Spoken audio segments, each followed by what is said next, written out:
नमस्कार विद्यार्थी मित्रों, एक बार फिर मैं मौर्य सर आप सबका हमारे चैनल श्री जी ग्रुप ट्यूशन में स्वागत करता हूं। आज का टॉपिक लेंगे हम साइंस के चैप्टर 5 से।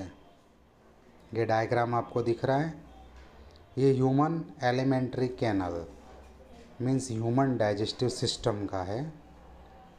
आज हम इसके बारे में डिस्कस करेंगे। तो ह्यूमन एलिमेंट्री कैनल मीन्स के ह्यूमन डाइजेस्टिव सिस्टम, ह्यूमन जो भी खाता है उसका डाइजेशन किस तरह होता है वो इस टॉपिक में दिखाया जाएगा। सबसे पहले ह्यूमन जो भी खाना लेता है वो माउथ से शुरू करता है लेना। हम कुछ भी खाते हैं, सबसे पहले हम अपने खाने के निवाले को मुंह में लेते हैं और दांत टीथ से उसको क्रश करते हैं, टुकड़े टुकड़े करते हैं। टंग का काम है जो भी हमने खाया है उसको मिलाना।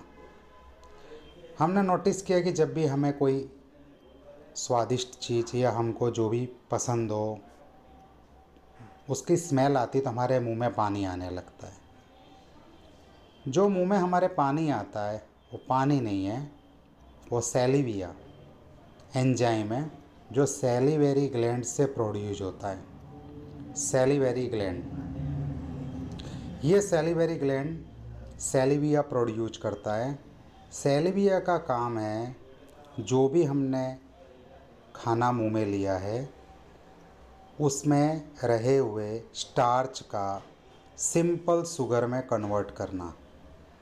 जो भी हम मुंह में खाना लेके दांत से चबाते हैं, ये सैलिवेरी ग्लैंड उस खाने में रहे हुए स्टार्च को सिंपल शुगर में कन्वर्ट करता है।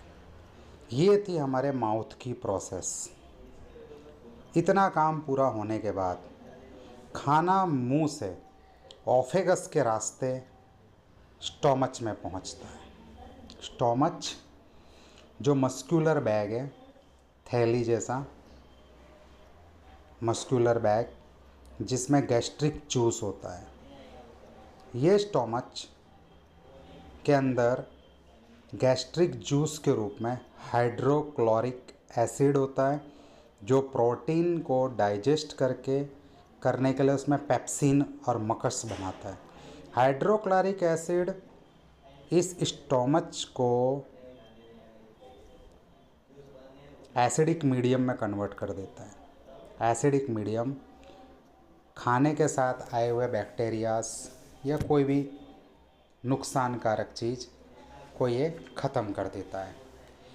और हमारे पेट में जब कभी कभी एसिडिटी की कंप्लेन होती है ओवर ईटिंग से या कुछ ज़्यादा मसालेदार खाने से, सेम इसी वजह से होती है। यहाँ से खाना पहुँचता है स्मॉल इंटेस्टाइन में।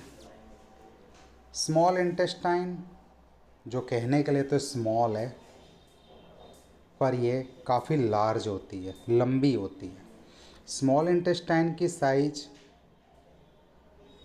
एनिमल के अकॉर्डिंग अलग अलग। अगर हर्बीवरस एनिमल की बात करें जो हरी घास खाते हैं तो उनको डाइजेशन करने में लंबा टाइम चाहिए, तो उनकी स्मॉल इंटेस्टाइन लंबी होती है।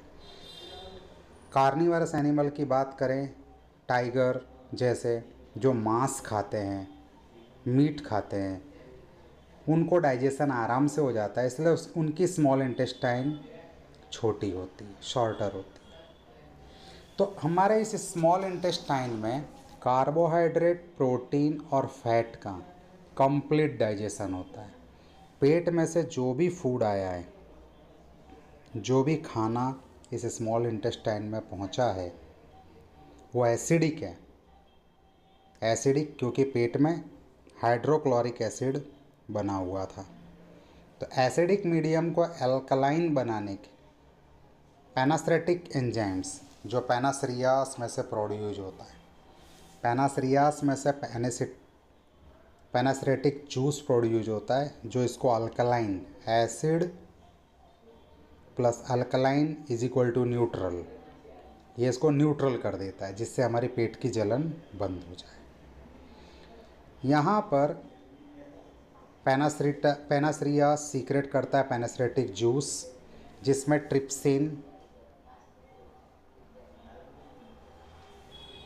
ट्रिप्सिन का काम है प्रोटीन का डाइजेशन करना, प्रोटीन का। दूसरा होता है इसमें लिपेस। लिपेस का काम है फैट का डाइजेशन करना, फैट का। इस तरह प्रोटीन, फैट का डाइजेशन होता है। प्रोटीन का अमीनो एसिड में कन्वर्जन हो जाता है। यहाँ ये एंजाइम्स प्रोटीन को एमिनो एसिड में कन्वर्ट कर देता है। इस तरह जो भी हमने खाया है उसके अलग अलग पार्ट का सब डाइजेशन इस स्मॉल इंटेस्टाइन में होता है। अब बचा हुआ कॉम्प्लेक्स कार्बोहाइड्रेट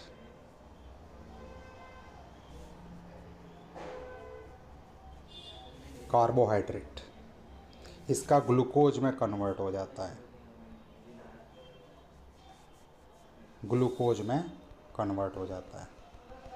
तो इस तरह जो भी हमने खाया है वो इस स्मॉल इंटेस्टाइन में कंप्लीटली डाइजेस्ट होने के बाद जो बचा हुआ अनडाइजेस्टेड, अनएब्जॉर्ब्ड फूड है, वो पहुंचता है लार्ज इंटेस्टाइन में। ये लार्ज इंटेस्टाइन कहने के लिए लार्ज पर है स्मॉल। यहाँ पर इसमें ज़्यादा प्रमाण में रहा हुआ पानी का एब्जॉर्ब हो जाता है, सारे मटेरियल रीअब्जॉर्ब्ड हो जाते हैं, और जो अनयूज़फुल मटेरियल अब बचे हैं वो इस रास्ते से, रेक्टम, एनस, अनयूज़फुल मटेरियल इस एनस रेक्टम के रास्ते से बॉडी से बाहर निकाल दिया जाता है। ये था हमारे बॉडी के ह्यूमन डाइजेशन सिस्टम का वर्क। इस तरह हम डेली जो भी फूड लेते हैं उसका कंप्लीट डाइजेशन इसी तरीके से होता है। इसी तरीके से सब बॉडी में एब्जॉर्ब होता है और अनयूज़फुल मैटर बॉडी से बाहर निकाला जाता है। तो ये था हमारा आज का टॉपिक, ह्यूमन डाइजेशन सिस्टम। उम्मीद है सबको ये ठीक से समझ में आया होगा।